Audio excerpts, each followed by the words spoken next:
kooxda kubadda cagta ee Chelsea ayaa guul ay ku rafaaday ugu gudubtay wareegga shanaad ee FA Cup-ka.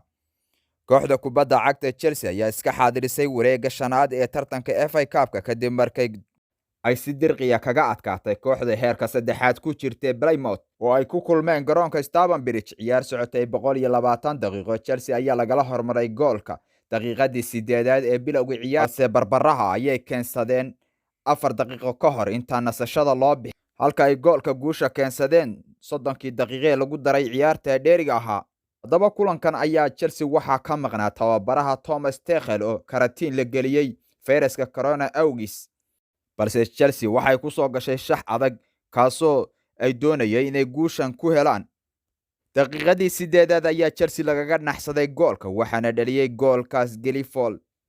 hase haatee Chelsea ayaa weerar badan sameynaysay kaasoo kubadaha inta badan markay daafaca iyo dhexda soo dhaafto ayna goolkiibaha iyo birtaba dhaafayn. Kovacic ayaa birta garaac kubadu ka dhaxeelay xarada ganaaxa dhexdeeda oo goolkiibaha Plymouth uu awoodi waayay. Sidoo kale Odai ayaa nasiib darro ku dhacday daqiiqadii 30aad markaas oo kubad uu la dhaafay goolhayaha Plymouth uu kaga dhacday birta, markaana sidaas uu ku lumiyay fursad dahabi ahayd. Chelsea ayaa u muuqatay inay birta dagaal kula jiraan waxaana mar saddexaad diiday goolka iyadoo kubad uu kale ay ka jareen birta. hase haatee Haspilkenta ayaana soo afjaray walwalkii haystay daqiiqadii 41aad markaasoo shabaqa kubad ku hubsaday kubad uu ka helay Mason Mount uu ku dhaliyay cidhib.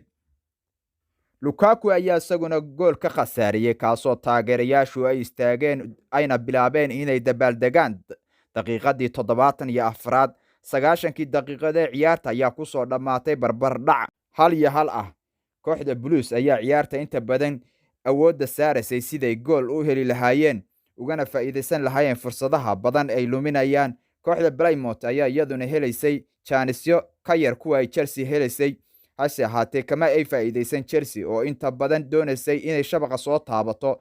30kii daqiiqo dheeriga ah ayaa lagu daray ciyaarta waxayna Chelsea guushan ku xaqiiqsatay daqiiqadii 105aad oo goolka guusha u dhaliyay Marcos Alonso kaasoo ka faa'iideystay kubadu ka helay Kai Havertz. Kooxda Chelsea ayaa waxaa soo food saartay murugo iyo qalbi jab. Dhammaadkii ciyaartu oo ay ka harsan tahay 3 daqiiqo oo kaliya ayaa waxaa Plymouth loo dhigay penaltigaas ayaa Chelsea wuxuu ku noqday murugo iyo qalbi jab weyn. kadibna waxaa badbaadiyay goolkiibahooda Kiba kaasoo kooxdiisa ka dulqaaday culayskii hayay wuxuuna noqday badbaadiyaha kooxda Chelsea